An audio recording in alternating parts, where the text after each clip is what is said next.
We were in the middle of our tournament where my friend John said he found a body in the bushes over there. I ran over there because I'm a healing monk to try and help, but obviously my magic wasn't strong enough because the dude's body was missing a head.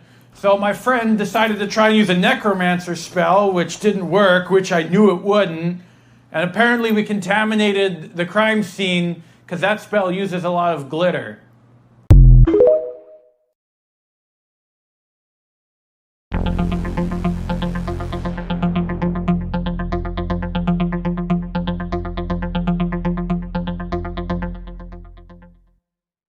But let me first say, I think we as Protestant evangelicals under-venerate Mary.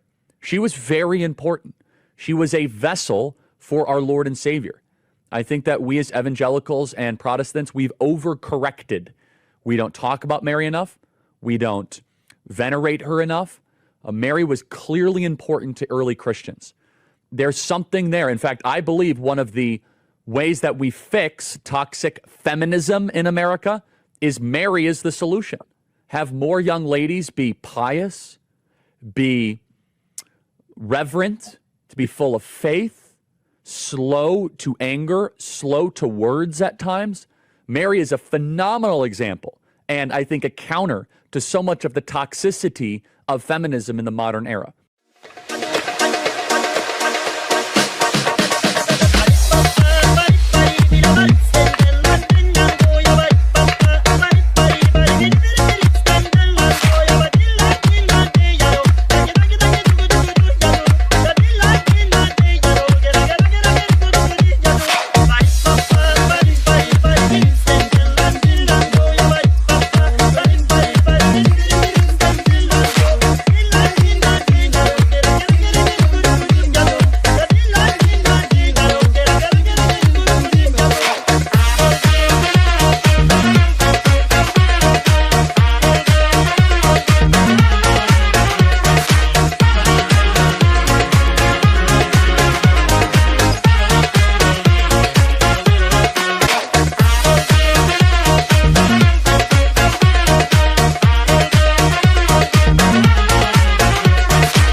Political radicalism needs a catalyst. Political radicalism does not come out of peace, prosperity, rising wages, stable families, church attendance, and happy people. Happy people, grateful people do not get behind Vladimir Lenin, and they certainly don't get behind Chavez or Castro. That's right. People that own nothing, that feel like their property is diminishing, or they don't have property, or their dollar is diminishing in value, they start to look for alternatives. And so the political project in front of us as conservatives should be, how do we actually de-radicalize the country in the next couple of years? That's my obsession. And that's why I say I try not to think about all this other stuff, because it just, it's so much brain space. My number one obsession is I know what is coming next. It's wrong to murder a baby. You're not murdering a baby. It's not a baby. What is it then? It is an embryo. What species is the baby in the womb? It's a human, but therefore it's an they should have human rights. No, I do not agree. Oh, so small humans, no human rights. Grown humans, human rights. It's not a small human. It's an embryo. It has a heartbeat. It has brain waves. That does not make it a child. The excuses given for abortion is dehumanization. Oh, it's just an embryo. Guys, that's just using different language to justify the massacre of something smaller than you. Yeah. If I were to be pregnant right now and forced to have a baby, that would ruin my life. If I just happened to be pregnant. Oh, you don't happen to get pregnant. It's not like getting COVID. I know how okay? it works. You don't get the flu. I know. How about this? Say You take responsibility for your orgasms and What if stop that eliminating doesn't work? people smaller than you.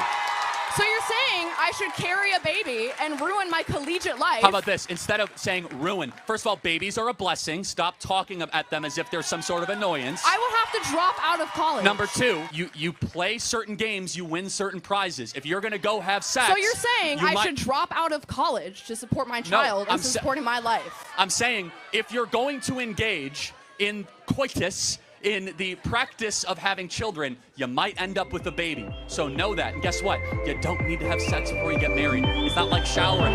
It's not like eating. Are you married? Yes, 2 beautiful children. Wow, I can tell you about you.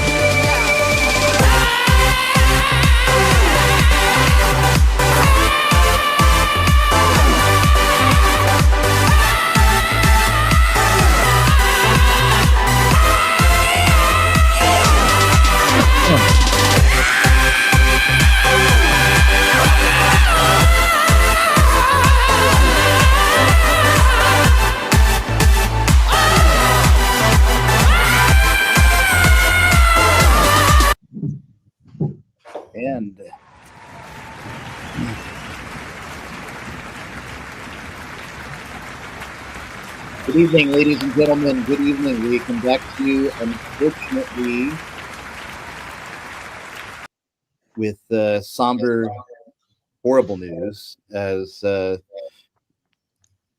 we've all seen, we don't need to go into it. We are not out of respect for the family, human decency, and everything else, going to play the video of Charlie Kirk's assassination. There's really no other word for it, frankly. But that is the chief subject tonight. Also, what's going on in Rome. If we get to it, if we don't get consumed entirely in the Charlie Kirk news. So the first thing, as you saw in the clip in the beginning, he seemed to be on a journey toward the faith. His wife is Catholic. There are pictures of him attending Mass, holding his children present at Mass. He's spoken very positively about Our Lady, as you saw in that clip, which, I've known some Protestants that have done that too. They just simply look at the scripture and says, well, all generations call me blessed. Why don't we do that? Oh, that's to Rome. It's like, well, yeah, but the scripture. Yeah.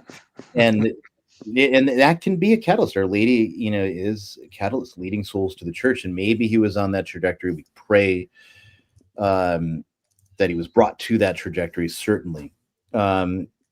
But then we have to get to the brass tacks and the ugliness and the horrible, and what it shows about where we're at. Charlie Kirk was just shot on a college campus in Utah. Is it bad? Charlie Kirk was just shot at his campus in Utah. Why are you laughing? He is my friend. Your first reaction is to Charlie Kirk is a dick, and you're smiling, and you laugh that my friend just got shot? You had the audacity to laugh? If you think shooting Charlie Kirk is justified because you disagree with his political opinions, you need to study your heart. Because this is what abortion culture has done in our country. Our abortion culture has told people, do you guys think it's justified or a good thing that Trump got shot? Did you guys laugh? What you all did, you're laughing. So today when we were setting up, someone said, fuck those babies, kill them all. That's what, and you laughed again. So I could produce those videos ad nauseum of liberal reactions, laughing, celebrating. You're seeing, major figures at university saying this is a great thing. We need more things like this. They're excited about this. Whereas I don't know about us, if that happened to even somebody we couldn't stand on the left, even someone as evil as George Soros, we'd start, well, what do you do? I would start praying for the guy's soul. Even if I saw that there's some benefits that the world reaps because of evil they're not doing anymore, I'm not celebrating a man's death. It's instead praying for his soul, because death is that great equalizer that we all sit in. And that's where I said, I open it up to you guys. Liberal reactions. What does this show about the state of the country, the divide, etc.? James, let's start with you. Well, it certainly shows us, to those who haven't been paying attention, that we're much, much further down the path of no return, where people right now cannot understand that this is not a game. It's not a video game. You don't. That's it right there. Yeah. Yeah. You don't win points and then lose points. You get one life, and that life you live on Earth, hopefully determined that when you die, your place in eternity is not an everlasting hellfire. These people do not understand that. We're so far gone in this culture that we do not understand that life and death really means something. In death, there are only two options for you. There's heaven and there's hell. Anybody who gets shot or hurt, the Catholic mind immediately goes to the question or to the hope. Well, I hope this person was in a state of grace, because nobody, even for us who hate the work that James Martin does, we all always end, we hope someday he converts. Hell is not for what we were created. We were created so that we could do work here, you know, and hopefully end up in paradise. And these people do not understand that.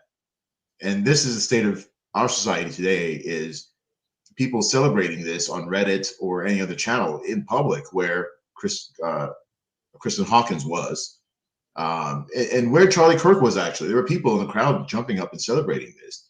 These are the people who just don't understand what life is about. It's not a game. And if we cannot have any sort of discourse with these people, any sort of civil discourse with these people, you know what? Maybe not just civil discourse. If we just can't have any discourse, it can be heated. I don't care about that. Let it be a heated discourse, but you got to have discourse. You can't simply throw up your arms and pull out a gun and then snuff somebody out in front of the wife and the 2 children and say, great, you know, I win. He loses. Mike? Yeah, so you can't exist in the United States without having seen the snuff film. I don't know what happened, like when that changed, that it suddenly became okay that we just like show the murdering of human people all over social media on TV. Just 48 hours ago, we were all watching the snuff film of this Ukrainian refugee, and you know, and no one aided her as well. I think the thing that is so shocking to me, besides the fact that it's like, I guess, okay to just show people getting killed, we're in the Hunger Games now, and people are not only desensitized to it, but they sort of like it, and they want to see it, and they're drawn to it, and they're retweeting it, and all that. That part is shocking. I think the callous disregard for human life you know, is something that is not really surprising to me, coming from leftists, though. It's you know, we live in our bubbles, and we're all friends in real life, the 4 of us, and sometimes we get to spend time together, and sometimes we don't, depending on where we live and whatever. But we spend time with people like the 4 of us that are on here. And we're surrounded by people who are normal, sane, rational, and Catholic. And by the way, I don't just hang out with Catholics. I get along really well with non-Catholics as well. And so we are somewhat insulated from these freaks. And so then we're continually surprised when they show their teeth, but they've been showing their teeth really since the beginning of time. But certainly since the Bolshevik and the French and Bolshevik revolutions. And you know, I'll just end with something that I was told by a very famous priest, someone who I think all 4 of you know. 2 of you know him better than I do. But I was at a private conference that he was giving, and he basically said, you know, and this was like 10 years ago, and it really stuck with me because I've been internally trying to debate this advice that he has given. And he basically said, with communists, you look, with sinners, you got to convert the sinner. You know, with communists, you won't really only have one recourse. You just have to exterminate them. You can't reason with them. There is no discourse. I agree with James. We need to have like uncivil discourse. I don't care. You can scream at me if you want to. But communists, you can't scream at them. You can't reason with them. You can't demonstrate evidence with them. There's just something unnatural about it. There's almost something demonic about it. And so no, I actually don't think there's any possibility of a return to civil discourse with these people. And I think that that really removes a lot of options from the table. It only leaves one. And you're not allowed to say what that option is, of course. This priest said what it was 10 years ago, and I was like kind of jarred by that. I now believe that he's right. Matt? Honestly, what comes to mind right now is our Lord's discourse about what the end times are going to be like in Matthew 24 and 25. And he says, in parts, I'm in chapter 24, starting on verse 9, and he's talking to the apostles and explaining what's going to happen, you know, before he comes again in glory. Then shall they deliver you up to be afflicted, and you shall be put to death, and you shall be hated by all nations for my name's sake. And then shall many be scandalized, and they shall betray one another, and shall hate one another. And many false prophets shall rise, and shall seduce many. And because iniquity hath abounded, the charity of many shall grow cold. The last phrase is what really sticks in my mind. Sin has many effects on our human nature. It darkens the intellect, it weakens the will, but it also makes the heart depraved more and more as we go further down the rabbit hole of sin, to the point where we start to lust after evil. And I mean, the people in the young people in that video kind of exemplify that they just think about how much evil they have seen and consumed through various forms of media in their young lives. Like, they delight in they think of the forms of entertainment. We entertain society by seeing people raped and murdered, and all these kinds of atrocities. They don't even have a concept, but it's all, as James was alluding to, they think of life as like it's virtual reality or a video game. They have no concept of the real life consequences of these horrible acts. Like, to them, they don't, seeing the video of Charlie being murdered, it's like, oh, no big deal. I've seen people get murdered on screen millions of times. Like, it just doesn't register for them anymore, and they have no empathy for other people. So that's kind of what's been on my mind. I mean, I haven't really followed Charlie Kirk much. I've been trying to learn a little more about him in the last 24 to 48 hours. And that video, the first thing that came to my mind to post about last night when I got home from work was, I'll just read what I wrote. It says on Twitter, as Christians, we are commanded to weep with those who weep. It's from Romans chapter 12, verse 15. So I said, we should be weeping with his wife and 2 young children who have been robbed of a beloved husband and father in such a horrific manner. And also that video of him publicly honoring Our Lady. And I saw somebody else post about St. Alphonsus Liguori. I know, Ryan, you're extremely familiar with his work from your work of translating his stuff. Yes, just a little bit, right? And they said something to the effect of, if somebody is showing confidence in Our Lady, that's a very good sign that they are going to be saved, because she always takes care of those who love and honor her. So basically, and it was very very providential, the date that he said those things that he did. It was July 16th, the feast of Our Lady of Mount Carmel, which he probably wasn't even aware of. And you all heard what he said, so I don't need to repeat that. But I just said, let us hope and pray that Our Lady responded to that act of his by advocating for Charlie at his particular judgment. And I think we can, have reasonable hope that that was the case. So. Very, very well said, Matt. And just to chime in, just one more thing before you carry on, Ryan, is when I saw that video on July the 16th, I thought to myself, oh, wow. He is on a journey and he doesn't know this, but Our Lady has got him. Yeah. She's got him. Yep. And I was reassured that he was on a journey to the faith. He may not have known it, but when you utter words like that, Our Lady has captured you. So let's hope that was the case. Mm-hmm. And if the comment is in there that he was an RCIA, he's baptized, suggests that he was at some level ready to, there is gradually accepting various propositions of Catholic faith, or was disposed toward it, so which is an extremely good sign for his final act. Absolutely. Indeed. But all right, so is he the leftist violence, and equally in this is kind of where my mind is at, and I'll kind of set the table for this, and we'll see where we can get. There's like a lot of plot points with the shooting where I look at it and say, there's just something that's just not adding up here in terms of what we're getting. Oh darn, Mike's gone in.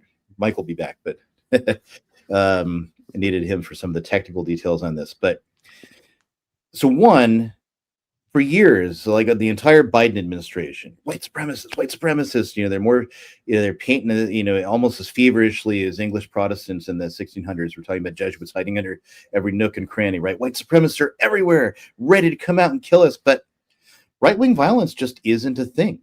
There's very few cases of it, whereas it's almost always left-wing violence. You get a fentanyl addict that is tripping out and dies as a result of the police trying to restrain him, and then and now they go and burn down whole cities.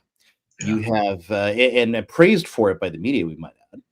And then you've got all of these killings, like we just mentioned that Mike mentioned the Ukrainian woman who was stabbed on a train, which again we're not going to play just out of human decency to be watching that kind of thing.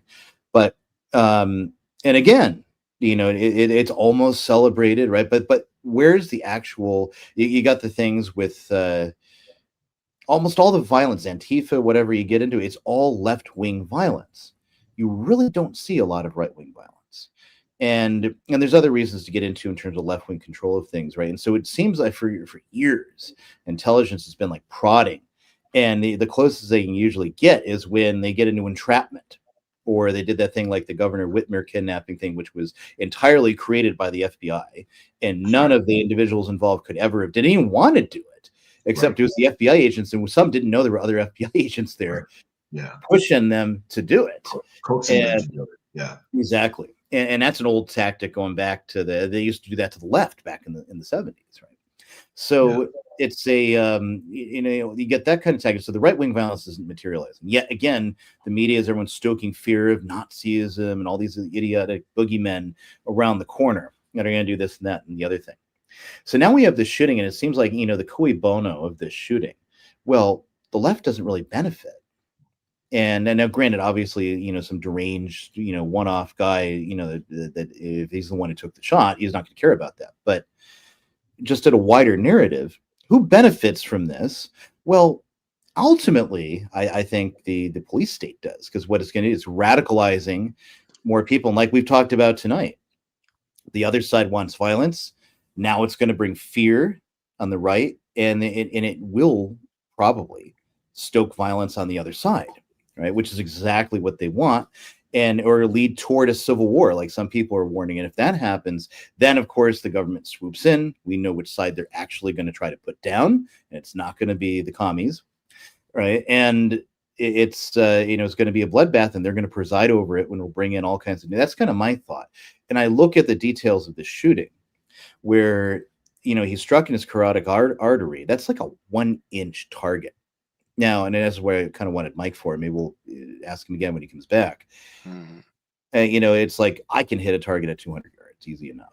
I can hit the 8-inch gong, posted target, whatever, and reliably in roughly the same spot, 200 yards, 250 yards. I'm not a superb shot. I know people that have been doing their whole life, they could easily whack a coyote at 400 yards without much of a problem with a 223.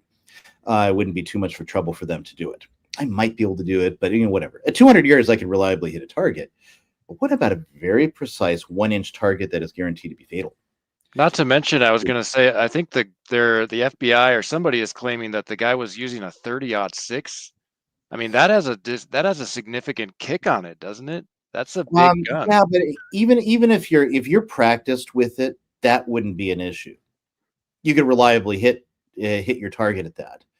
But even whether you're dealing with a higher caliber weapon like that, or a 223 like an AR-15 or something like that, whatever it is, your ballistics principle is the same. You're hitting a very precise 1-inch target in that very precise spot. The odds of that being just a lucky shot by some people are suggesting is another trans shooter, which I think is what they want to point us to in the more recent things. Yeah. And again, in my opinion, my conspiracy theorizing or whatever, it's someone, some evil person could easily have killed him just from that distance, but to hit that so very specifically and vanish without being seen. Yeah, and yet you have these other things like the first guy that they thought did it, and then you see the immediate reactions. Oh, look, old liberal boomer did it. And the first thing I thought when it was him was like, is this guy like ex-military or something like that? How did he get the carotid artery that way? I mean, it's and then it turns out it's not him, but you got a video of him like he's being led around and he's just shouting, "Shoot me, shoot me, shoot me." Yeah, and that's unless he's on some kind of drugs and was put there as a disinfo, for local police who aren't in on while the other person gets a good getaway without being seen by anybody. Which Right. again, I mean, that's the mark of a professional. And again, even if you're practiced enough to take that shot, setting it up, getting in without being seen, having your exits, that's more what a pro does. And there's other little details to bring out and confirm. So what are your thoughts on that element? Too soon to even talk a conspiracy angle? Should we be paying attention to these details? Well, and some people are saying it's too soon to talk about this, but while they're saying this, they're putting out information, disinformation out there. And that's what I cannot stand for. I cannot stand for the disinfo that is flooding all the online outlets. And that's why I broke from I was just going to not say anything. But when I started seeing all the disinfo just flooding everywhere, I just said, come on, guys, let's be real. If you want to think of it as a trans shooter, here's a question for you. In every instance where we've had a trans shooter this year and the year before and the year before that, how many times did the trans shooter leave the scene of the crime? 0. How many times did the trans shooter end up unaliving himself or herself? 100%. How many times did the trans shooter leave the scene of the crime and totally elude law enforcement? 0. So you can't. I was just going to say, does anyone else think it's weird that they found the gun wrapped in a towel in the woods? Like, what is that about? Right, exactly. And then they unwrapped it, and then they said, "Hey, look all this trans, or rather, trans, whatever you want to call on the weapon." Why would someone who just committed a crime leave the crime, the instrument of the crime just out there to be found? Like, that's crazy. They didn't try to like hide the cartridge or whatever it is, and just said, "Hey, I left the scene of the crime, but I'm leaving you evidence behind here." Very bizarre. And so I'm asking people to not be too emotional about this whole thing, to use their mind. This is like the passport that fell from heaven. Oh, I'm sorry, the airplane, unscathed. The passport that they told us they found that belonged to one of the hijackers that miraculously survived the burning. When the plane flew into the building and the building went up in smoke and then came down, everything was basically pulverized except the pristine passport. This is what comes back to my memory. When they try to stop that could magically survive what the whole blasted building could not survive. Right. It survived a controlled demolition. In other words. Exactly. So that's my feeling about the whole thing.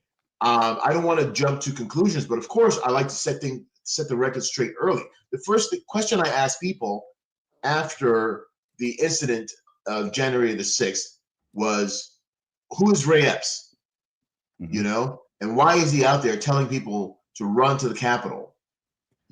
So people don't use their minds. They want to be very emotional. And I said, this is a setup. This looks like it was a setup 100% of the time. And now we know that it's a setup because Nancy Pelosi was doing the best that she could to basically not make this a situation. So she created a situation by her inaction, by her purposeful inaction on that particular day, because she knew something was going on and there was going to be basically a setup, So people have to look for all these things when they're just sort of grasping for answers early on. And the answers they're getting from, the law enforcement officers are not the answers. And people are not just the officers, but people are out there. And if you notice, all the anon accounts or anon accounts are out there saying, "Oh, it was a trans shooter. It was a trans shooter." I'm like, well, I'm sorry. You have 150 followers and you're following 200 people, it looks like you're a bot. And the last post you made on X was like 6 weeks ago. You're a bot. You're here basically to implant information and then to sow this info and basically disappear. So these people are out there just making little comments here and there and trying to basically put it on a trans shooter, and then they're turning around and saying, "Hey, you support trans whatever it is." I'm like, no, you guys, it's easy to read through all of this. This thing was a setup, and unfortunately, we saw this play out in front of our eyes, and we can't let that go.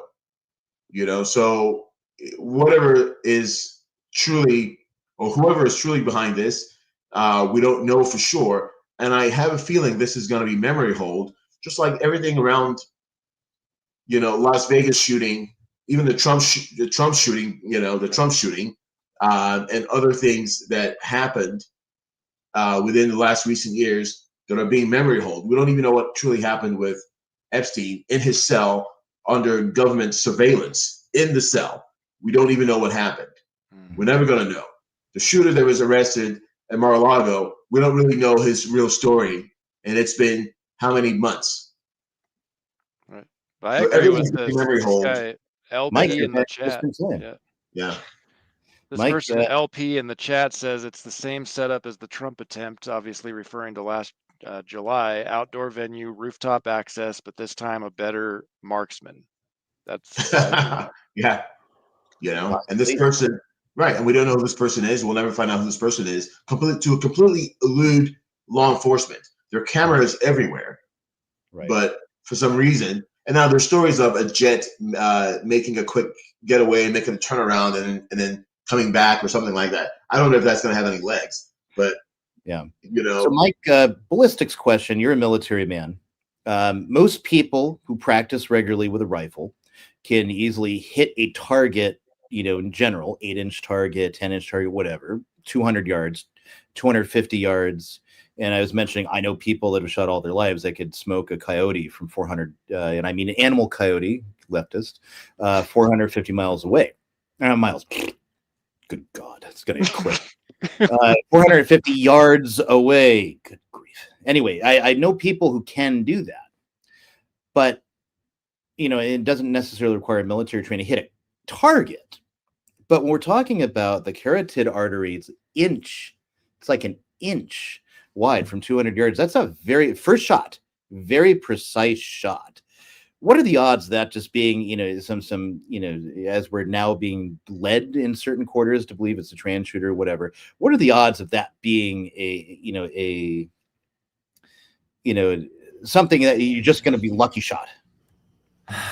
Well, I mean, if you're saying it was aiming for the artery, then yeah, I mean that the odds are pretty low. I mean, I would imagine that this person was probably either let's just play two scenarios out real quick. Scenario one is, it's this trans shooter with little training, probably aiming for center mass, and the shot was high and to the right. That's a really common high and to the right, the way your finger pulls the trigger. And instead of hitting center mass, it would hit the neck.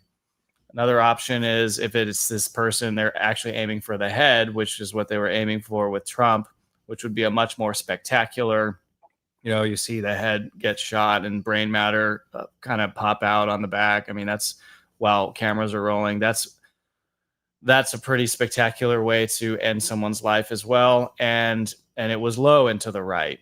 So I think it's very plausible that this person jerked it ever so slightly and wasn't aiming for the neck and hit the neck when they were aiming for high firm center mass or possibly the head.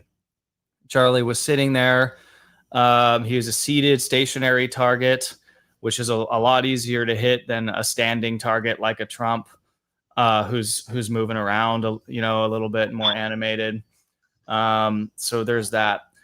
Then there's the other weird things that you see on social media, where it appears that there's hand and arm signals, maybe spotters, other people that are involved, And so and from that regard, then we have to completely dispense with the idea that this was, some crazed lunatic trans that they're serving up on a silver platter, which is red meat to the right. I didn't hear what you guys said about that, but I'm sure you already covered that ground. So, yeah, Mike, I'd be curious to know what you think about the fact that they're telling us that the person supposedly just left the rifle wrapped up in a towel in the woods. Like, doesn't that seem weird? Yeah, I mean, that's literally 0 people would do that. No one would do that unless they wanted it to be found. Again, it's sort of like, hey, I've got these passports from the hijackers that just fell out of the sky. See, I've got the smoking gun evidence. It's the Saudis, and they hate us. They're Muslims. So it kind of has the fake evidence vibe. I just reject out of hand the theory that it was who they're about to tell us that it was, or I don't know. Did they tell us that it was this trans person? They're getting close, I think. I mean, they're posting pictures of some guy. Some tranny that's out there now. I don't know. Then, okay, so if we're in this interim period where we still don't know, and again, like I joined the show just coming from work and stuff, and sorry my sleeves are rolled up, James. I know how you feel about that, but there was an interim period. Do you guys remember in Dulles, James' old stomping grounds, when the Wichita plane, the plane from Wichita, hit the Black Hawk helicopter that was directly in the flight path? Well, for days, there was speculation that this was a trans pilot that was flying that thing, and that was hitting, the dark internet and all the signal groups and whatever else. And everyone was like, this was a trans person. Okay, it was a woman, I guess, but it wasn't a trans woman. And so, I think at this point, I'm just going to hold my fire and just wait to see who they provide us in actuality, because there was this whole period where we were all like, yeah, look at these trans people. They took down this plane on purpose. This is why we have to go after them. This is one of the little nuances of the story in which they can discredit right-thinking people who rightly will jump to the conclusion, if this is another trans person, to be like, okay, we got to get rid of these people. Like, they're, church shooting, taking down the airplane, now shooting Charlie Kirk. If all those 3 things were true, we would have it's a serious thing. And it's not like that's not even the first or last. Well, hopefully it's the last, but it's not the first.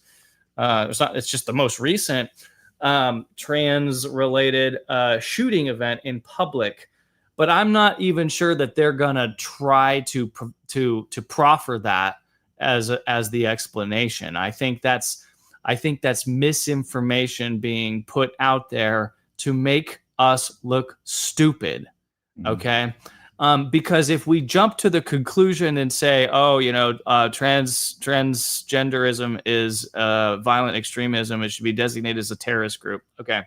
Which, I think that's actually true. But if we say that because of Charlie Kirk and then it's not a trans person, then when we reject, rightly so, the patsy that they serve up on a silver platter, people are going to say, well, wait, you were already wrong. You said it was trans. You said it was this other person, and you rejected that. Now you're rejecting this. And so, sadly, gentlemen, as much as it pains me, I love speculating. I like taking the speculative position. I love making predictions. A lot of my predictions have come true. Some have not. I can't speculate about this trans shooter right now. And I just don't think it's wise to. Mm-hmm. No, I think the other thing too, like I mentioned, are we being directed as the right, and especially, Gen Z, or, the people on the right that Charlie Kirk has, worked to bring in and educate, and that has gotten to such a huge following in. What happens, is this like a problem reaction solution, like where you've got various shootings involving a trans person, and now your guru's gone because of a trans person, to try to radicalize and try to stoke some kind of violence against trans people? Because that's one thing I'm looking at this, like, it seems like problem reaction solution, because again, I mentioned earlier when you left, where's the right-wing violence? can't really find it unless they entrap someone, the FBI agent saying, hey, commit terrorism. And in reality, it's all the political violence is on the left. So what better way to try to rework that? And then, of course, or again, some people are saying, hey, this is going to be leading us to civil war, right? And then, the government comes in to preside over it. Which side are they going to crush? It's not going to be the trannies. It ain't going to be the commies. It's going to be us. Yep. So, Yeah. then, and as far as, we've already gone down the conspiracy path. So I guess we should look at, And Jewish donors, they have a lot of explaining to do, a lot of decoupling to do, because Jewish donors have been the number one funding mechanism of radical, open border, neoliberal, quasi-Marxist policies, cultural institutions, and nonprofits. This is a beast created by secular Jews. And now it's coming for Jews, and they're like, what on earth happened? And it's not just the colleges. It's the nonprofits, it's the movies, it's Hollywood, it's all of it. It's like time for you guys to wake up and say no more. Draw a line in the sand. I don't care if you hate me. And then Jewish communities have been pushing the exact kind of hatred against whites that they claim to want people to stop using against them. Now, I don't like generalizations. Not every Jewish person believes that. But it is true, the Anti-Defamation League was part and parcel with Black Lives Matter. It is true that some of the largest financiers of left-wing anti-white causes have been Jewish Americans. They went all in on woke, and it wasn't just ADL. It was some of the top Jewish organizations in the country that have done that. In fact, we have seen this with the recent retreat of Jewish donations that are no longer going to be administered to colleges, right? Mark Rowan, Leon Kopperman. Can we get that full list? It's very powerful. The part of the, so that's totally true. And by the way, Tucker Carlson reinforces this. So I'm going to it was quite a day on the internet. Tucker Carlson was interviewing Candace Owens. We have Candace Owens coming up next hour. And Tucker Carlson mentions that Jewish Americans have primarily been financing cultural Marxist ideas. We said this, by the way, last week, and people came after us. We were on top of it. We actually said it in a different way. We said, I'm glad that Jewish Americans are reconsidering their financing of cultural Marxism. And people misunderstood it intentionally and slandered us as being anti-Semites. But listen to this. Tucker Carlson is completely correct by saying this, that the philosophical foundation of anti-whiteness has been largely financed by Jewish donors in the country. And one thing a friend said to me, interestingly, which is, okay, Charlie, we've pushed back against the media on COVID, on lockdowns, on Ukraine, on the border, on, so like, maybe we should also ask a question. Is the media totally presenting the truth when it comes to Israel? Just a question, that maybe we shouldn't believe everything the media says, because I know I've been conditioned to ask a lot more critical questions over the last couple of years. So, Ben, some people would accuse Israel of wanting to ethnically cleanse.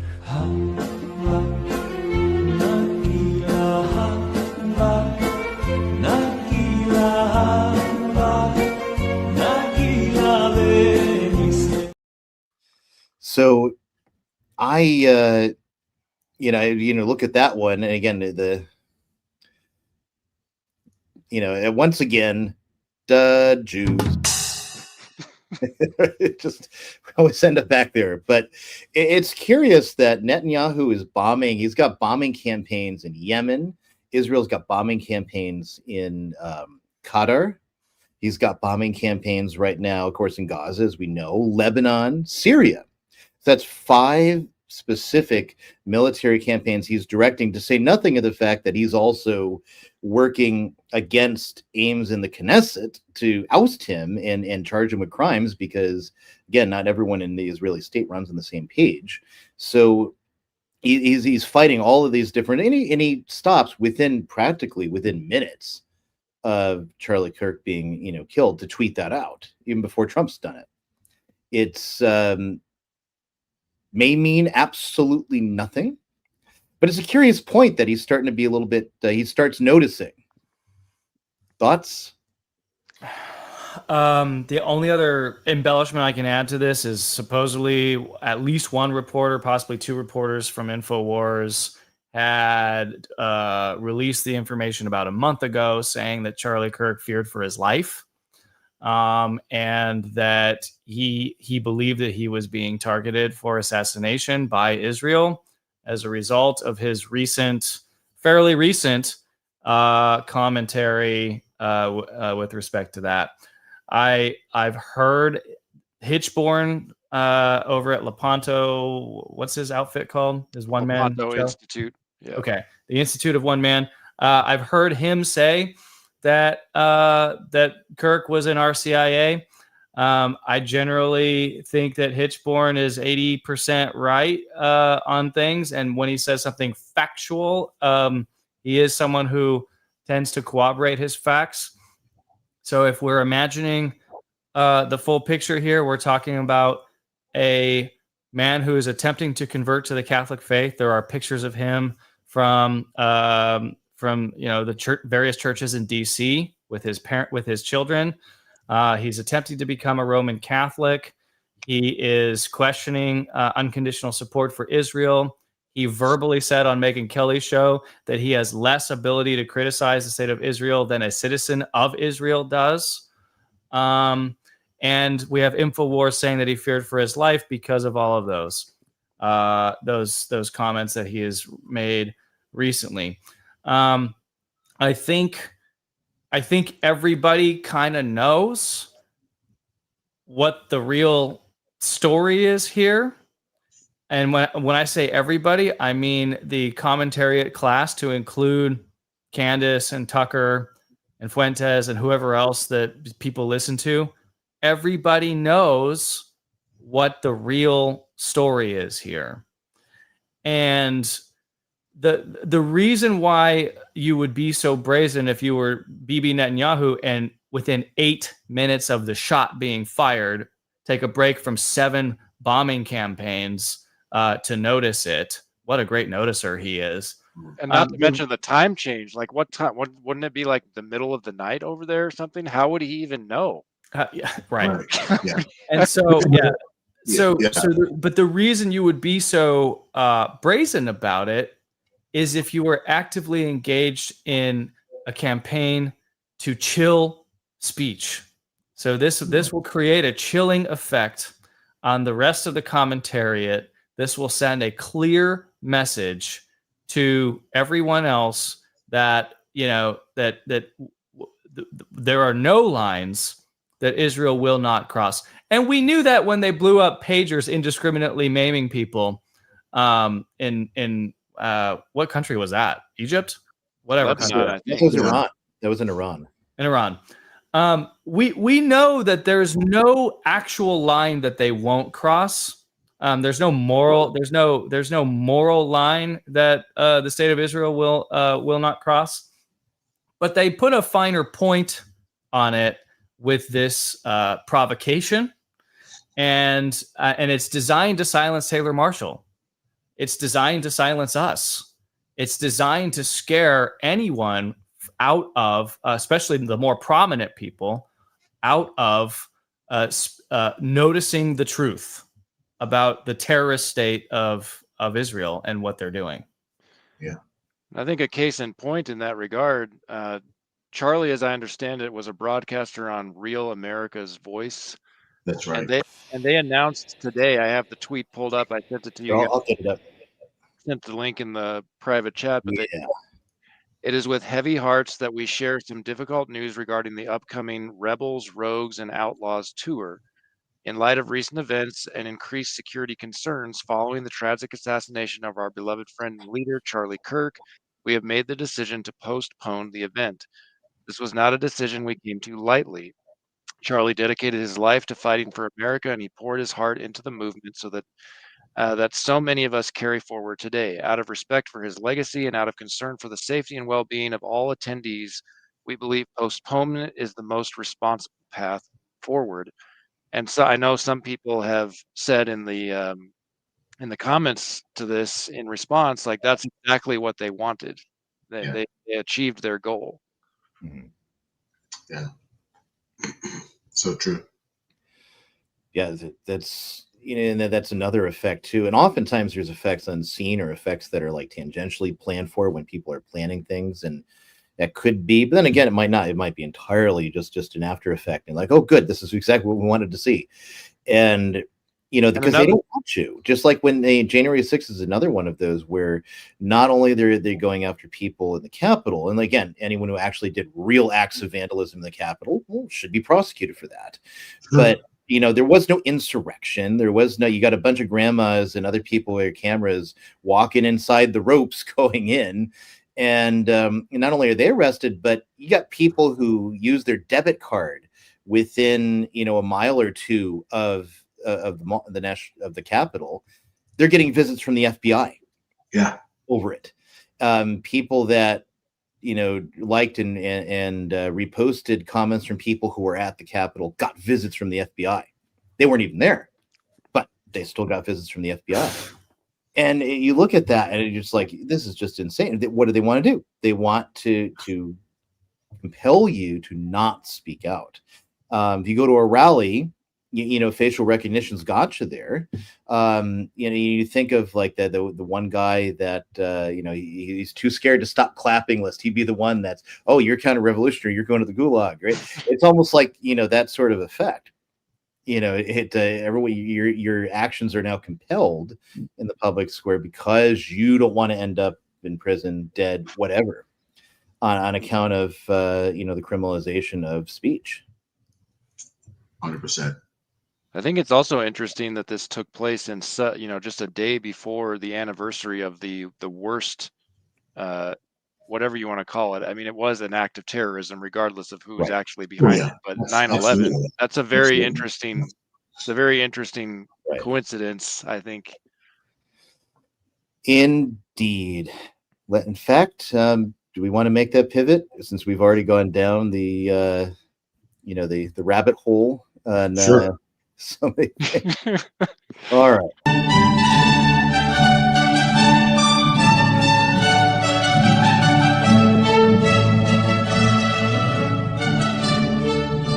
On the morning of September 11th, 2001, 19 men armed with box cutters directed by a man on dialysis in a cave fortress halfway around the world using a satellite phone and a laptop directed the most sophisticated penetration of the most heavily defended airspace in the world, overpowering the passengers and the military combat-trained pilots on 4 commercial aircraft before flying those planes wildly off course for over an hour without being molested by a single fighter interceptor. These 19 hijackers, devout religious fundamentalists who like to drink alcohol, snort cocaine, and live with pink-haired strippers, managed to knock down 3 buildings with 2 planes in New York, while in Washington a pilot who couldn't handle a single-engine Cessna was able to fly a 757 in an 8,000-foot descending 270-degree corkscrew turn to come exactly level with the ground, hitting the Pentagon in the Budget Analyst Office where DoD staffers were working on the mystery of the $2.3 trillion that Defense Secretary Donald Rumsfeld had announced missing from the Pentagon's coffers in a press conference the day before, on September 10th, 2001. Luckily, the news anchors knew who did it within minutes. Osama bin Laden. The pundits knew within hours. Osama bin Laden. The administration knew within the day. Terrorists who committed these acts and those who harbor them. And the evidence literally fell into the FBI's lap. That a hijacker's passport was found blocks from the World Trade Center crash site, if you can believe that. But for some reason, a bunch of crazy conspiracy theorists demanded an investigation into the greatest attack on American soil in history. That investigation was delayed, underfunded, set up to fail, a conflict of interest, and a cover-up from start to finish. It was based on testimony extracted through torture, the records of which were destroyed. It failed to mention the existence of WTC-7, Able Danger, P-TECH, Sibel Edmonds, OBL and the CIA, and the drills of hijacked aircraft being flown into buildings that were being simulated at the precise same time that those events were actually happening. It was lied to by the Pentagon, the CIA, the Bush administration, and as for Bush and Cheney, well, no one knows what they told it because they testified in secret, off the record, not under oath, and behind closed doors. It didn't bother to look at who funded the attacks because that question is ultimately of little practical significance. Still, the 9/11 Commission did brilliantly answering all of the questions the public had, except most of the victims' family members' questions, and pinned blame on all the people responsible, although no one so much as lost their job, determining the attacks were failure of imagination. Because nobody in our government, at least, and I don't think the prior government that could envision flying airplanes into buildings. Except the Pentagon, FEMA, NORAD, and the NRO. The DIA destroyed 2.5 terabytes of data on Able Danger, but that's okay because it probably wasn't important. The SEC destroyed their records on the investigation into the insider trading before the attacks, but that's okay because destroying the records of the largest investigation in SEC history is just part of routine record keeping. NIST has classified the data that they used for their model of WTC7's collapse, but that's okay because knowing how they made their model of the collapse would jeopardize public safety. The FBI has argued that all material related to their investigation of 9/11 should be kept secret from the public, but that's okay because the FBI probably has nothing to hide. This man never existed, nor is anything he had to say worthy of your attention, and if you say otherwise, you are a paranoid conspiracy theorist and deserve to be shunned by all of humanity. Likewise him, and her. And her, and her, and him. Osama bin Laden lived in a cave fortress in the hills of Afghanistan, but somehow got away. Then he was hiding out in Tora Bora, but somehow got away. Then he lived in Abbottabad for years, taunting the most comprehensive intelligence dragnet employing the most sophisticated technology in the history of the world for a decade, releasing video after video with complete impunity and getting younger and younger as he did so, before finally being found in a daring SEAL team raid which wasn't recorded on video, in which he didn't resist or use his wife as a human shield, and in which these crack special forces operatives panicked and killed this unarmed man, supposedly the best source of intelligence about those dastardly terrorists on the entire planet. Then they dumped his body in the ocean before telling anyone about it. Then a couple dozen of that team's members died in a helicopter crash in Afghanistan. This is the story of 9/11, brought to you by the media which told you the hard truths about... His head could be seen to move violently forward. And... They took the babies out of the incubators. And... Mobile production facilities. And... The rescue of Jessica Lynch. If you have any questions about this story, you are a batshit paranoid tinfoil dog-abusing baby hater and will be reviled by everyone. If you love your country and or freedom, happiness, rainbows, rock and roll, puppy dogs, apple pie, and your grandma, you will never ever express doubts about any part of this story to anyone. Ever. This has been a public service announcement by the Friends of the FBI, CIA, NSA, DIA, SEC, MSM, White House, NIST, and the 9/11 Commission. Because ignorance is strength. Well done. That one ages really well. It gets better every year. A fine wine. It's like a 15-year-old video, by the way. Wow. I have never seen that compilation. That's the first time for me. So that was, that was incredibly well done. It never gets old. One of the most unbelievable conspiracy theories about 9/11, that is the official government story. Right. That is so true. And you know what they do is they say, "Oh, well, what you should be ashamed why you're insulting all the victims' families." Like, how? Because we want to get to the bottom of what killed them. And which is interesting. Most like first responders' families and other victims, a lot of them are 9/11 truthers. Because they were on the ground as the government lied to them. Because a reasonable person of average intelligence cannot believe the official story. It is insane. Like, it is insane. Buildings don't come down at free fall speed based on being hit like towards the top. That just doesn't make any physical sense. A building such as WTC7 that was not impacted directly by any jetliner. This building collapsed on itself. What's the story there? You know? And these victims and their families, like Ryan, you just said, their families are one of the biggest truthers out there. You know? Begs the question. And these people could not be silenced. They can't be silenced. And still, we pretend like the government always has our best interest. You know, people like Sean Hannity, for instance, or Lindsey Graham yelling at people for asking questions about 9/11. You know, Fox News for a very long time, even till today, has supported that story, that mainline story, that 9/11 Commission report. And it really is. I mean, when you see the Pentagon, for instance, the video, by the way, I think what's this guy at a Judicial Watch had to sue to get the video, but when he got the video back of the plane supposedly hitting the Pentagon, they had removed certain frames from it. So they showed the video that was released. You could see basically something going into the building, but it was not a jetliner, right? You know, so people, even though they try to hide that evidence and then try to even manipulate it, still the manipulation they did to the video was not enough to disprove that it was not a rocket of some sort going into the building. And then you've got other things too, like they say, "Oh, well, people would have talked." Well, people were talking. There were tons of whistleblowers that just got silenced. They were silenced. If we go back to the little Corbett video compilation there's one part where this black gentleman shows up and he says, "This man does not exist." That man is Barry Jennings, and he was the deputy director of emergency services for the New York City Housing Authority. And after the first plane hit the North Tower in the morning on 9/11, he was called to the city's Office of Emergency Management, which was in WTC 7, because WTC 7 was Giuliani's command center in case of any emergency attack, emergency event, what natural disaster, whatever, to coordinate the response. He found out, he just went in there, and he gets in the building, and at 9:03 in the morning, and there's nobody there. So he makes some calls, and people are like, "Wait, you're there? Get out now." And he tried to talk about this story, and some people listened and made it a few places, and then it kind of quietly got disappeared. He died in questionable circumstances. So and then we've got dozens and dozens of other people. Michael Springman, who was working for a U.S. consulate and was basically fired for saying, "Hey, we got these people that the State Department is connected with Al Qaeda, and the consulate here in Riyadh in Saudi Arabia is giving them visas to go to the United States. What's going on here?" He tried to stop it. Then he gets a call. These visas will go through. Yeah, they have to go through. And at every level, that was Michael Springman. And you've got a good number of other people that, again, there's things that were going on that the official story doesn't add up. Now, what actually happened, again, we don't know. We're not purporting to know. If we knew, I mean, goodness, well, we'd be dead. But if we could do the expose video, it would break the internet. But we can't, because we don't have it.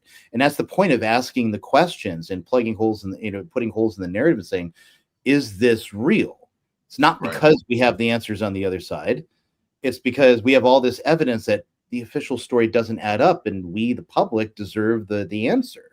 Yeah, and something else too that wasn't in that video was, this is a fact. Citizens from a different country got notifications via text to not show up at the World Trade Center building. Which country do you think sent out this text message to their citizens? Not show up to work on 9/11. Do not go. Right. So this has been validated, and so a lot of questions out there. But certainly the narrative which they're giving us to swallow, it's not going down, because there's just too many questions. And what's worse is, for them, when we ask the questions, they obfuscate. They try to silence us, and that makes it worse, because then we have even more questions. Right. And we're tired of the obfuscation. Like, we're not stupid, Right. Right. I'm glad to see that Tucker Carlson is starting to dig into this. I sent you guys in the private chat a link to something he's posted, but he's basically created a 5-episode series on this whole subject. He also interviewed somebody a couple months ago. I listened. It was a fascinating interview of a former congressman who was trying to dig in and get to the truth of the matter. And because I think it was in 2005. When Tucker was still working for MSNBC, he interviewed, I forget the name of the professor, but he used to be at Brigham Young University, and he was explaining on air the fact that Building 7 was clearly, and he was like a professor of physics, I can't remember his name, but it was clearly a case of controlled demolition. And he was explaining it would have taken, I think it's called thermite, an explosive, demolition explosive that melts steel so that it will collapse in on itself. Yes. And Tucker, he must have heard in his earbuds, like, we got to get this guy off air. He's saying way too much truth. And Tucker, like, cuts him off really quick. Like, oh, well, I don't really understand these interesting theories you're sharing, but we have to move on now. Something to that effect. Right. Yeah, and it was actually discovered. I forget who did the analysis, but thermite was definitely discovered in the rubble of the buildings on 9/11. That's the only way. I mean, how do people think that those fires kept burning for weeks, if not months? Like there had to be something. Right. And here's something else too that was this was in a long form video that James did, that James Corbett did. He also talked about the elevator maintenance that was being done. A whole team was cleared out of the previous contract company that held the contract for the elevators. They were all cleared out. I think just maybe a few months or a few weeks before the event, and a whole new team was brought in.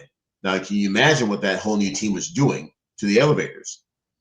Basically, when you're dealing with elevators, you have access to a bunch of columns within that building or within those buildings, and then you're planting thermite and a few other things around those columns, so you can actually create a situation where if there's fire, then you're creating an everlasting burning, and eventually, explosives, laying the columns of explosives to definitely bring the buildings down.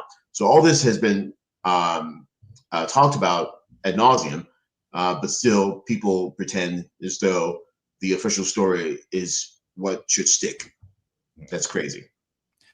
And then you add on top of that the financial crime. It was the largest insider trading scandal that was investigated in all of SEC history in the hours leading up to 9/11. It was just massive amounts of insider trading and all sorts of things, shorts and things that there's another element, which is that now when the Soviet Union fell, George H.W. Bush and a good number of investors took out, tons of investments and stock receipts to a company to invest in Russia and building up Russia.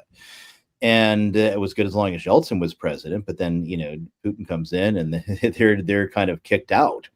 Well, the all the money, the everything due back to investors was going to be cleared in 2001 in the October, November-ish or so.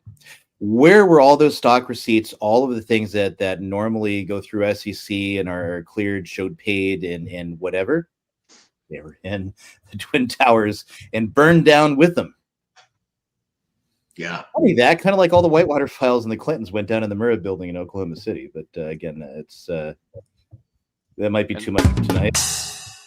Speaking of George H.W. Bush, the first time Happy that I Bush. can recall that he used the term New World Order was in a speech on September 11th, 1990. I think I think it's 1992.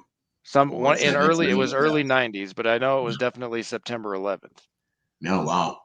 Yeah, that's that guy was a spook. Both in both meanings of the word. So no one actually knew George W. Bush was the head of the CIA until he took office as the president.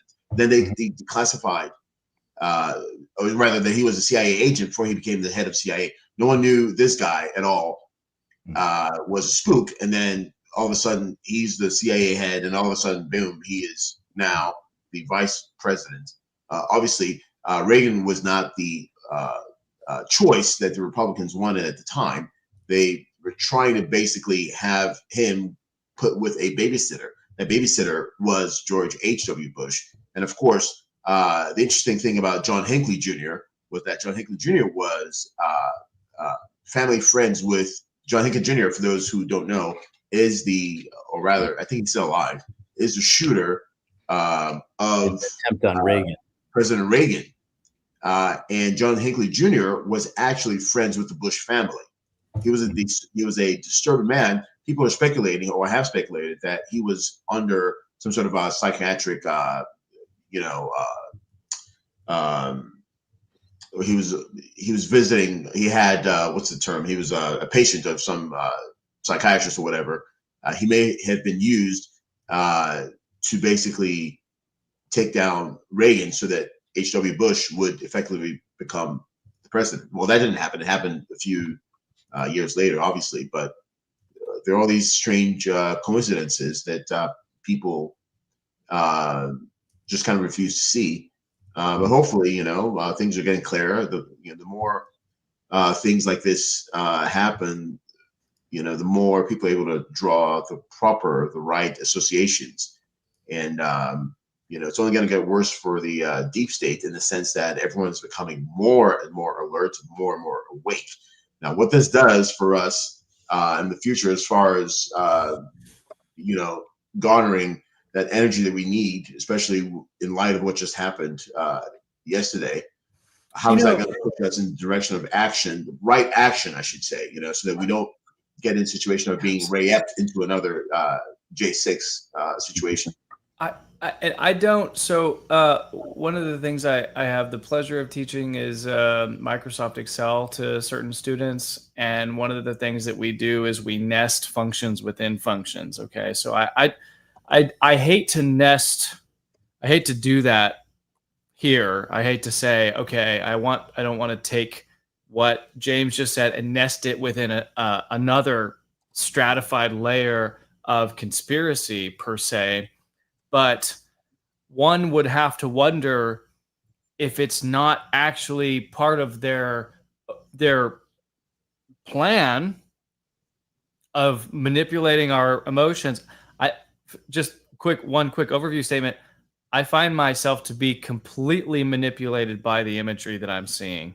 I can tell that my irascible appetite is pulled strongly when I see that young Ukrainian woman on the train. Something visceral in me reacts to that. When I see the blood spurting from Charlie Kirk's neck, and instead of dancing Israelis, we have dancing communists. When I see these things, I have real, deep, core, visceral, animalistic reactions to those things. But the images are being perfectly curated, I think, to and designed to elicit those reactions in all of us. And so I just would wonder if it's not part of their plan. Not that the deep state is in trouble, and I'm not disagreeing with you, James, not that the deep state is in trouble because we're all waking up, but that actually they want us to see exactly what they're doing. And they're challenging us to see what they're doing. And they're really trying to incite someone into doing something really stupid as a result. You're absolutely right, which is why yesterday I posted, hey, I know we're feeling certain feels, and that's good, but don't get in a situation where you're being raped. Meaning, hey, guys, let's all run together in this direction. Let's all go to the Capitol. Let's all go. So now you're being pushed and you're being leaned on heavily by the wrong people because they're the ones in control of that information. And they're curating this stuff enough. You're absolutely right. Those images are what is very visceral. These images are what is striking at the American heart today. And having those reactions are a sign of health. Like if you weren't having those reactions, that would be concerning because we should be angry when we see that kind of just Just as we're angry when we see a father of two with his wife and children right there, assassinated, and his daughter reportedly wanted to run because she saw daddy was hurt. And as a dad, and I know that the rest of us, can feel that visceral grip, the reaction of and the anger that somebody did this. Yeah, no. And by the way, just to clarify, I'm not advocating for like stoicism or anything like that. I'm not even saying that the visceral, irascible nature in me that hates those images is wrong. I think it's a perfectly red-blooded male reaction to those things. What I'm saying is I think that the imagery is being algorithmically curated to us so that somebody what they would love more than anything is for a member of the rundown to go on some rampage. What they would love more than anything is for Taylor Marshall to just snap and just go to some trans party and kill them all. That they would love that because that's what they need. And they will MK Ultra someone into doing it eventually if they can't just convince us to do it. Well, some people online are speculating that that's what the shooter is some kind of MK Ultra plant. I've seen that going around as well. Who knows? Yeah, you really cannot set that aside. You can't take it off the table right now, given how little information we have. And I must say that I was so, when the new head of the FBI, Kash Patel, goes out and tweets and says, "We've got someone in custody," that doesn't actually inspire confidence in me. That maybe a generation ago when the FBI said that they had things under control, that carried some kind of weight in the eyes of the public. Sadly, today, I think the Bureau is so discredited after Comey, after Epstein, you name it. And for them to come out and say, "Oh, we've got a custody, don't worry, more details forthcoming," it's actually discomforting. It's the opposite of comforting. It's disheartening to hear that, oh, great, now the FBI is involved. For sure, we know we're not going to hear the truth. And I think a growing percentage of Americans will take that point of view. Just to tie this into 9/11, because I kind of missed that discussion, just very briefly, I was able to do an interesting poll today of a group of people that I was talking to, a group of about 35 people, and I was like, hey, like today's 9/11, right? Like, who here accepts the official position? Does anybody accept that? I mean, raise your hand if you accept the official position. No hands. Raise your hand if you accept an alternative position. All hands. Okay, interesting. Charlie Kirk spoke for young people. Charlie Kirk represented young people in a way. Look, the four of us, we're basically geezers. You guys know that, right? Like, we haven't accepted that, but we're geezers.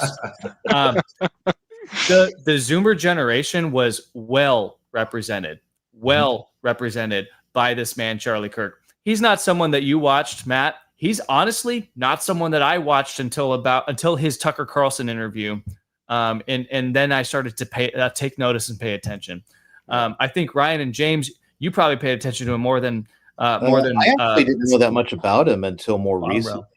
But his cachet, his name, means so much to young men, and it's exactly for the reason why that he listed in the video that you played, Ryan, in which he says that radicalism in this country will be born out of economic disopportunity. And 20-something-year-olds are looking around at a housing market that's unaffordable, grocery bills that are unaffordable. They're carrying student debt loads or whatever other debt loads, postponing marriage, can't have children. They've been poisoned, like half of them are sterile. And they're looking around and they're pissed off about it. And Charlie Kirk was one of the men who gave them a voice. The other guy who gives them a voice, the socialist mayor of New York City.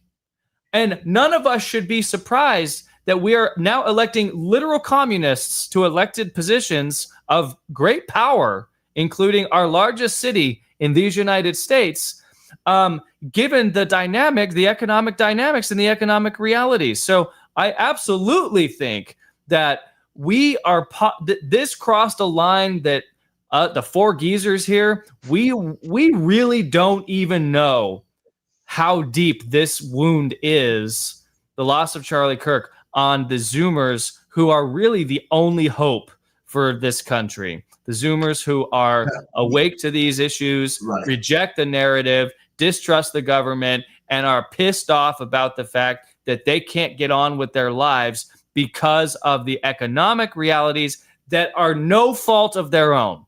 Right. And we've seen, yeah, exactly. We've seen over the last few months, maybe over the last couple of years, a lot of these videos.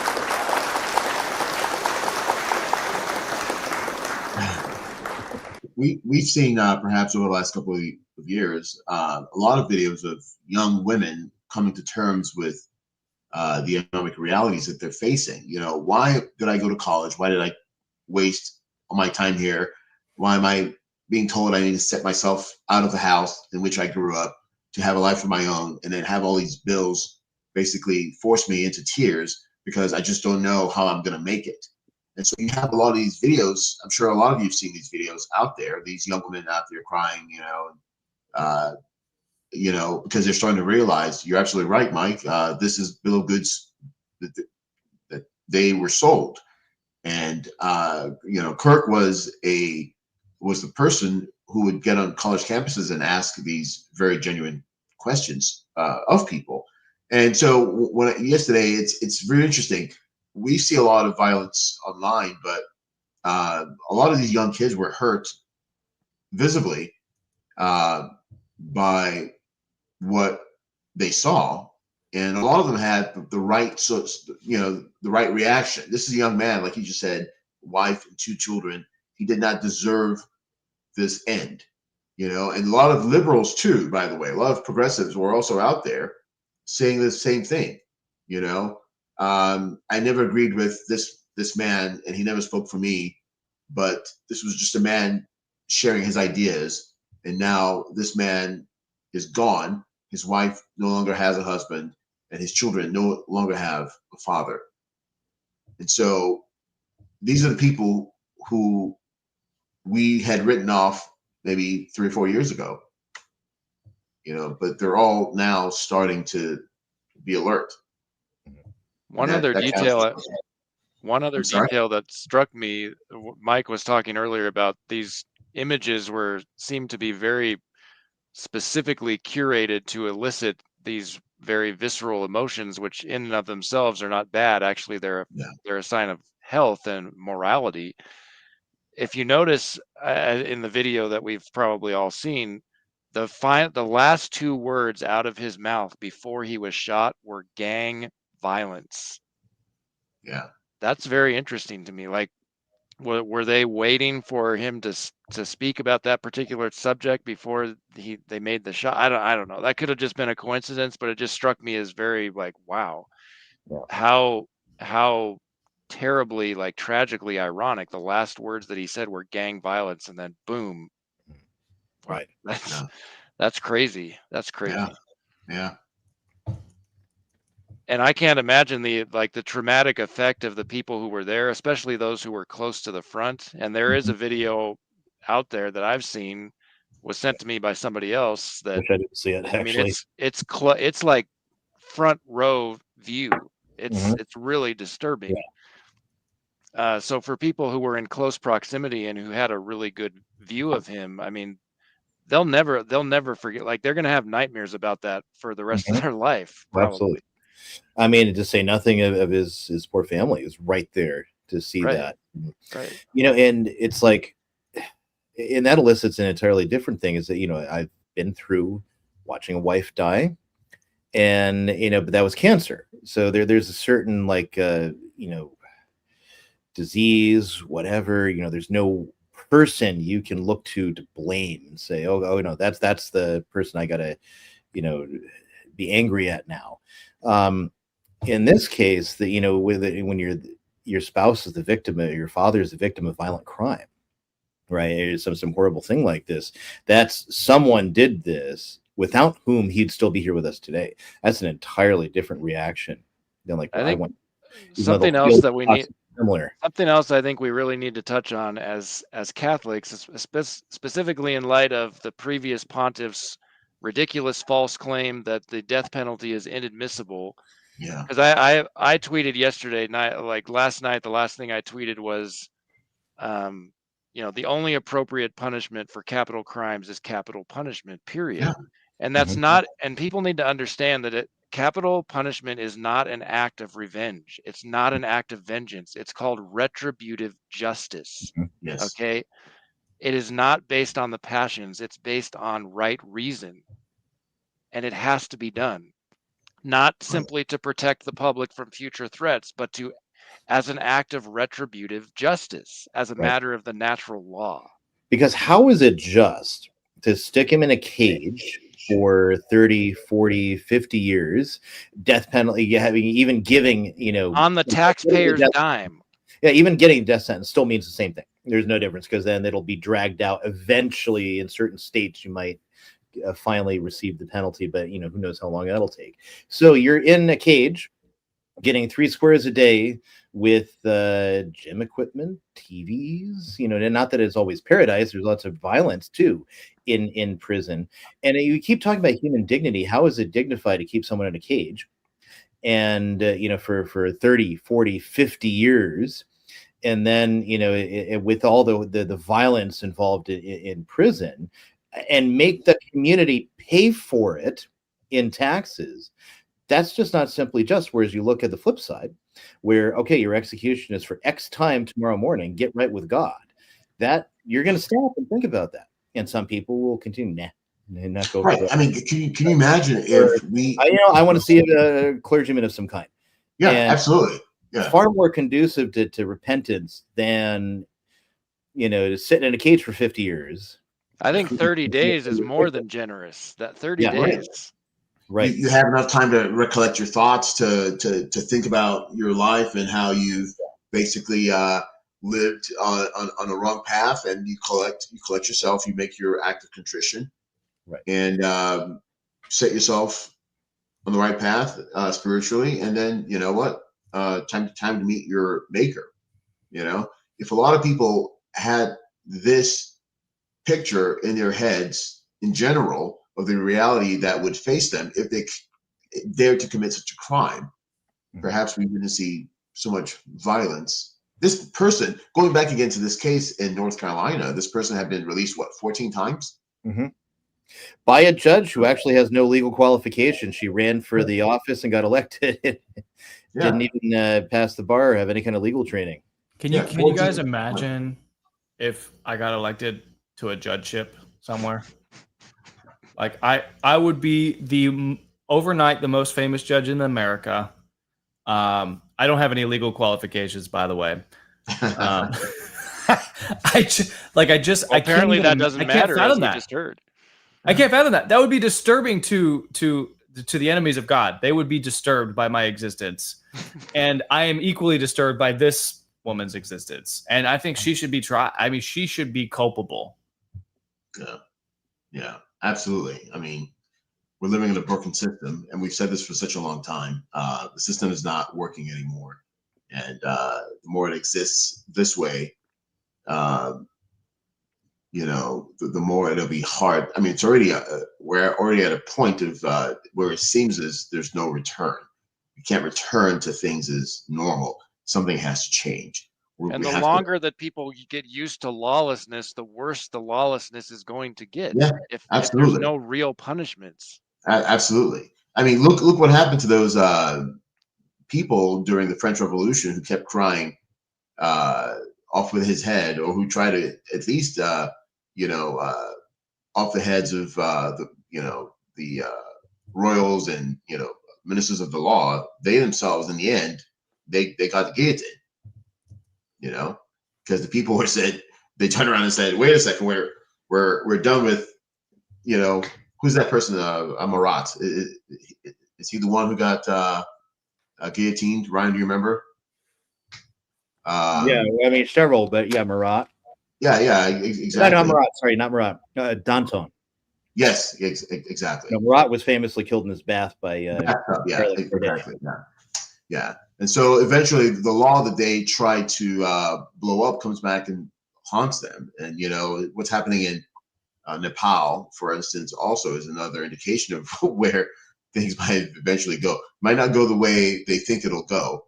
I don't know, but basically, we can see people are getting tired around the world. People are getting tired, and some countries, it's easier to just go into the capital and just sort of take matters into their own hands. Obviously, that can't happen here for a lot of reasons. But and like Ryan and like Mike was saying earlier on, it's like this is where they want us to go,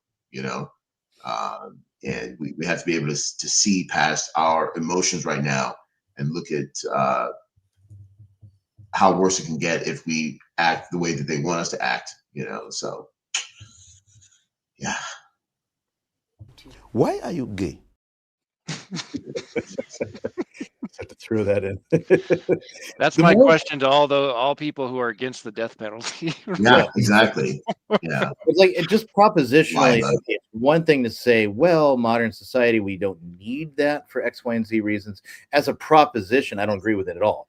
But you can at least accept as a proposition that, all right, maybe that can be at least entertained. I think reality, what we're witnessing, no, it can't. It just doesn't work. We've tried that prudential idea, born out of, in my opinion, born out of sentimentalism European thought generally, and where you see it in John Paul II, for example, it famously expressed, and the idea that you can never put anyone to death because that's against dignity, but at least they squared it as a prudential judgment.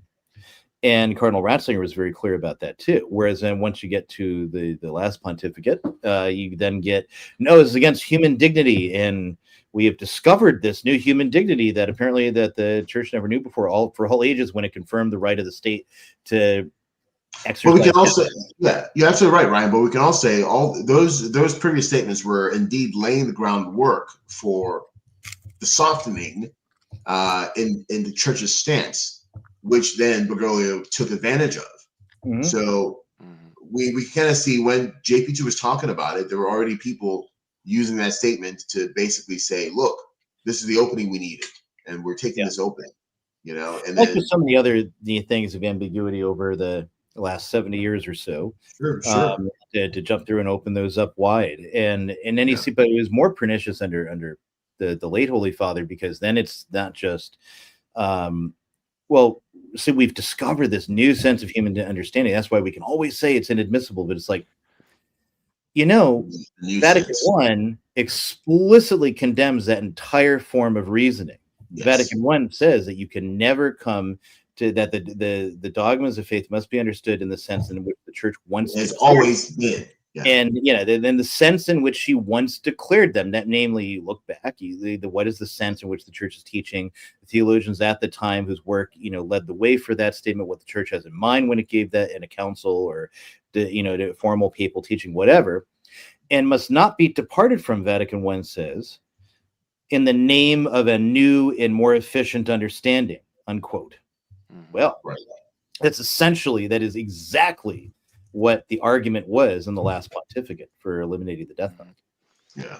I want to read to you guys this quote. I wrote an article on this subject years ago when Pope Francis, made his change to the catechism, whatever. This is from the Roman Catechism, and it says, another kind of lawful slaying belongs to the civil authorities. This is in reference to the 5th commandment, by the way, thou shalt not kill. Another kind of lawful slaying belongs to the civil authorities, to whom is entrusted power of life and death, by the legal and judicious exercise of which they punish the guilty and protect the innocent. So it's not simply protecting the innocent, it is about punishing the guilty. The just use of this power, far from involving the crime of murder, is an act of paramount obedience to this commandment, which prohibits murder. The end or the purpose of the commandment is the preservation and security of human life. Now, the punishments inflicted by the civil authority, which is the legitimate avenger of crime, naturally tend to this end, since, the Catechism explains, they give security to life by repressing outrage and violence. So that last phrase, I think, is really significant. As I understand it, what it's saying is the state issuing a just punishment of capital punishment for a capital crime actually works towards repressing the outrage and potential vigilante violence of the mob by doing its job. Does that make sense? Like, that's how I read that. That's how I understand that. That's one of the purposes of it, is to give a legitimate vent to the outrage of the people by seeing a capital criminal punished appropriately. Like that makes sense to me. Right. Yeah, absolutely.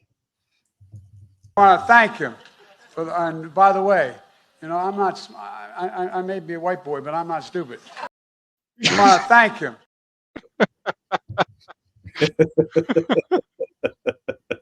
So let's land the plane if we can, please. Because we could probably go at it for quite a bit, but not me. So we have this comment in the chat.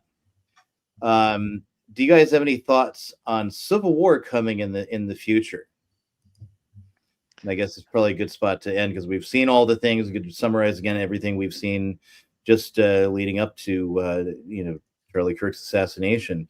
Is that the line? Are we going to see civil war? Well, I don't know. It's a tough question, because we are so militarized here, And there's such a power of the deep state entrenched in our system here. And these people have access to not just the governmental security, but also private security as well. And what's that term for them that we use? What's the term? I forget. But basically, we don't know who our allies truly are. We really don't know who our allies truly are. We don't know. And that will be a huge problem. It'll be easy for them to sort of corral us into a place and dispatch us very quickly.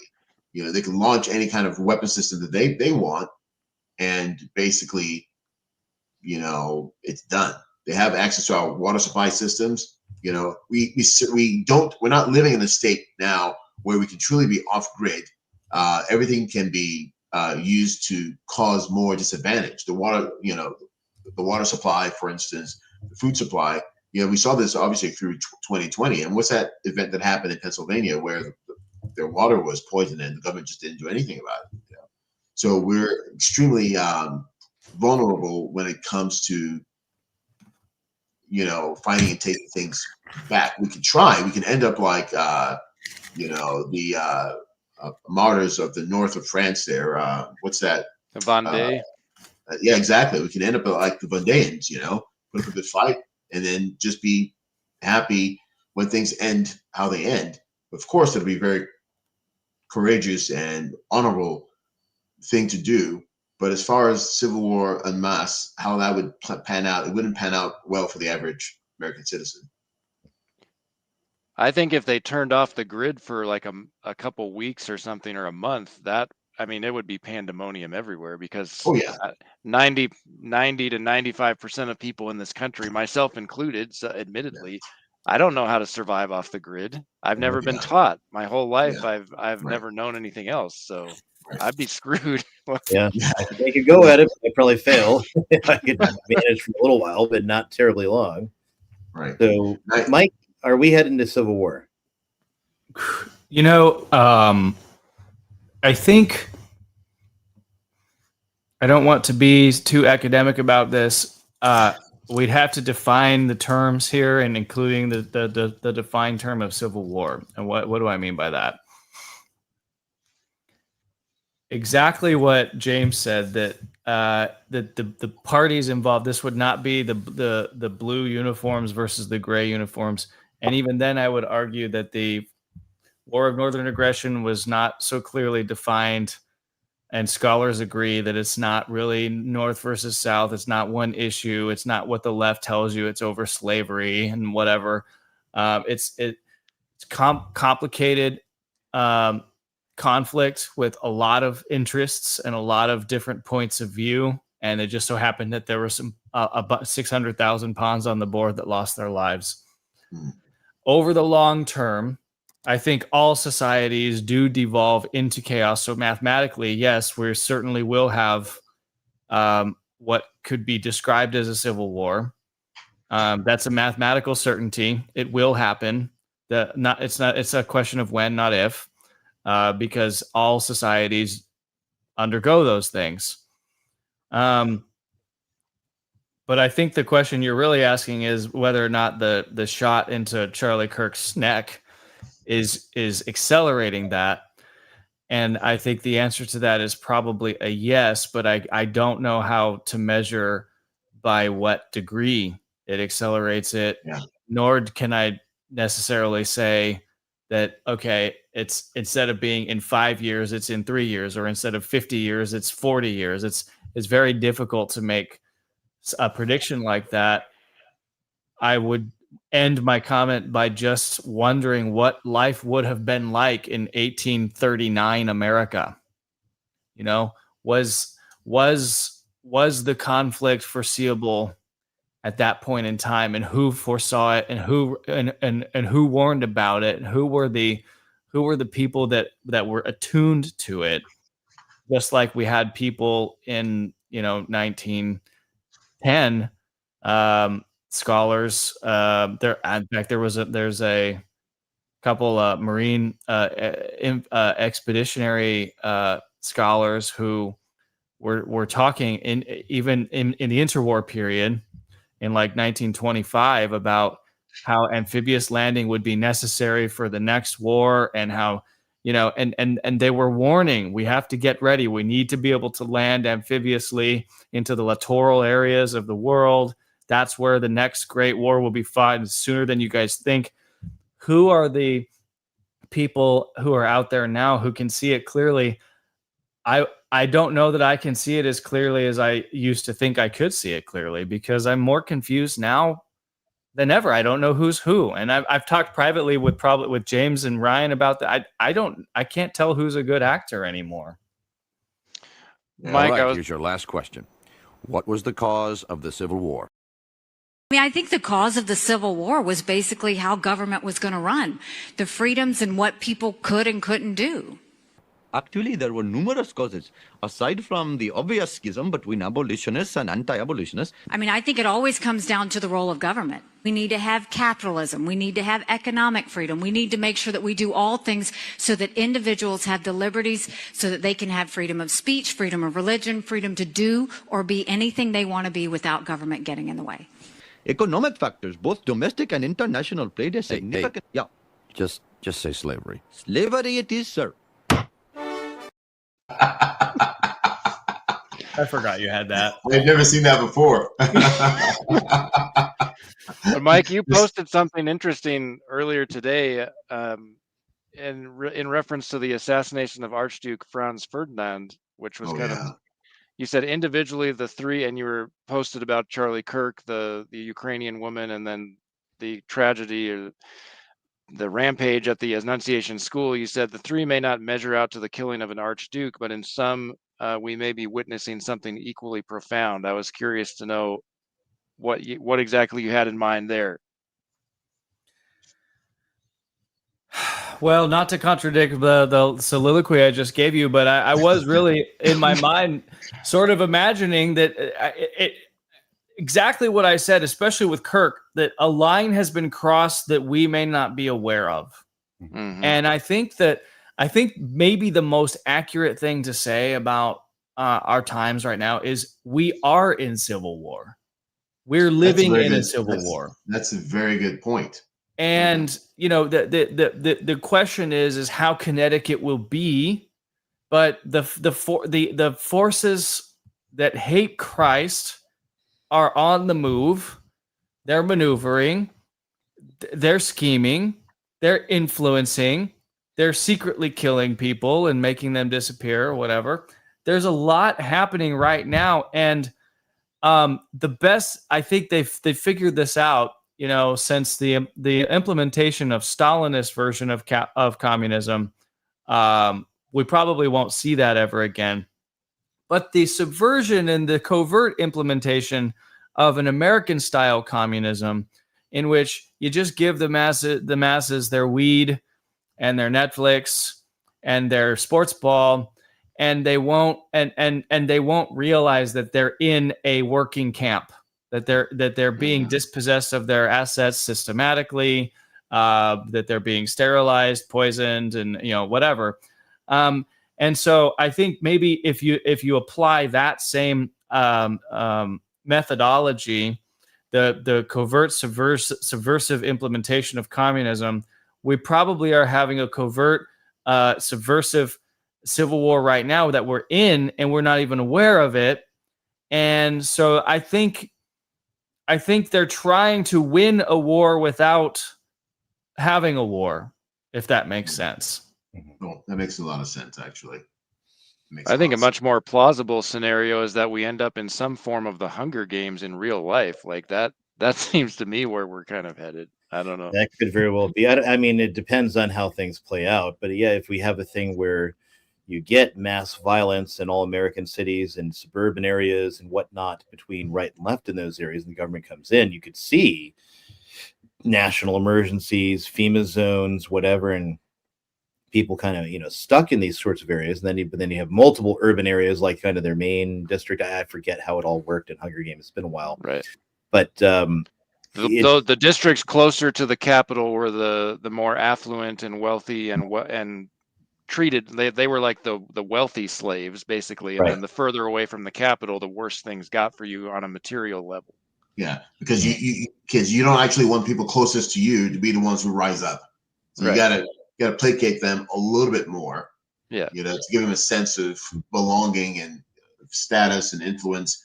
Hey, you're not like those animals on the other side. Right. Yeah.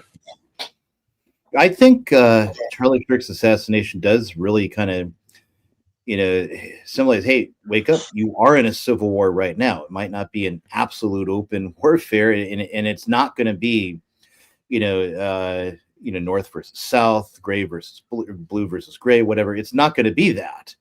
It's going to be, you people in every city, every suburb, even out like in the boondocks where I am, there's this one house got a rainbow flag and an F Trump flag up there, and like, how did you end up here? But whatever, I don't care.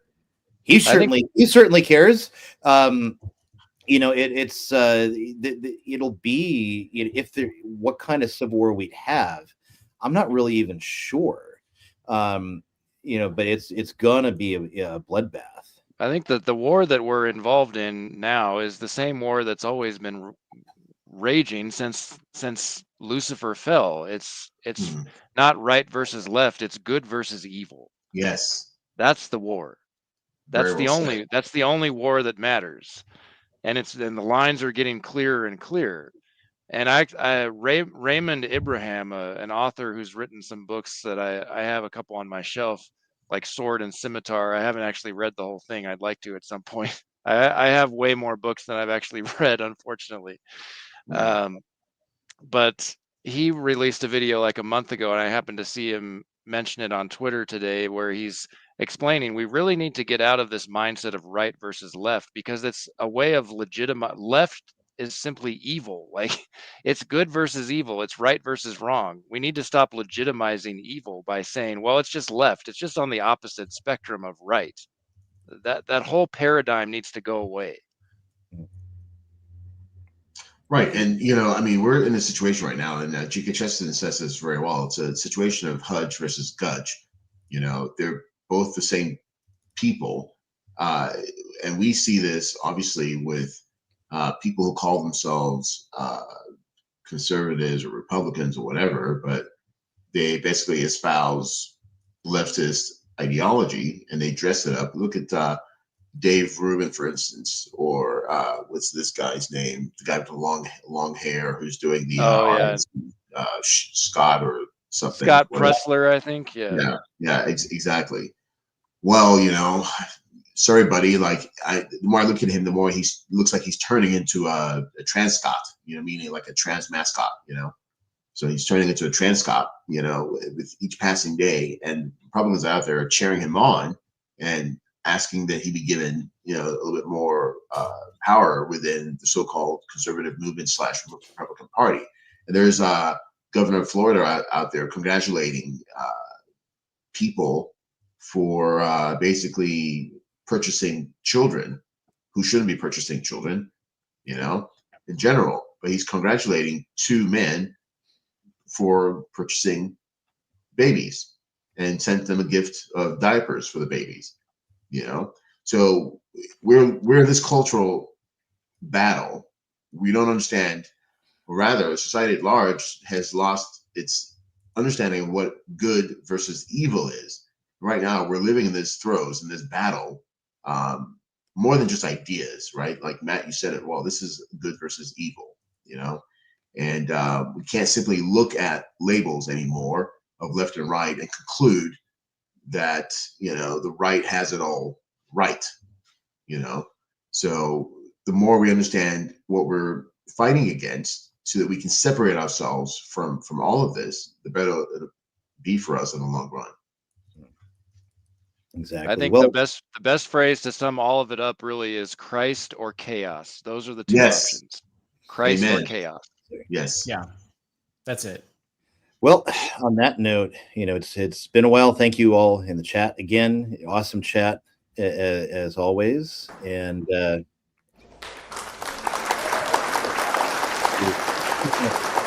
that's 4 geezers blow eating for an hour and a half or more, almost 2 hours now. So with that, we will catch you next time. Salah! gay boys? I have 2 shotguns in my home. They're locked in a safe. There's a metal gun case. We live in an area that's wooded, somewhat secluded. And I've said, Jill, if there's ever a problem, just walk out on the balcony and fire 2 blasts outside the house. Buy a shotgun. Buy a shotgun. You don't need a machine gun. You don't need 30 rounds. Buy a shotgun. Buy a double-barrel shotgun. No, you don't need a flamethrower, and you don't need a tank. You don't need an AR-15 to scare those thugs away. No, and I don't need a grenade launcher. I don't need an F-15. There's just one thing I need to do, and they'll stay away from me. Fire 2 blasts outside the house. Buy a shotgun. Buy a shotgun. Buy a shotgun. Buy a shotgun, baby. You don't need a machine gun. You don't need a machine gun. You don't need 30 rounds. Buy a shotgun. Buy a double-barrel shotgun. Fire 2 blasts outside the house. Buy a shotgun. Buy a shotgun. You don't need a machine gun. You don't need 30 rounds. Buy a shotgun. Buy a double-barrel shotgun.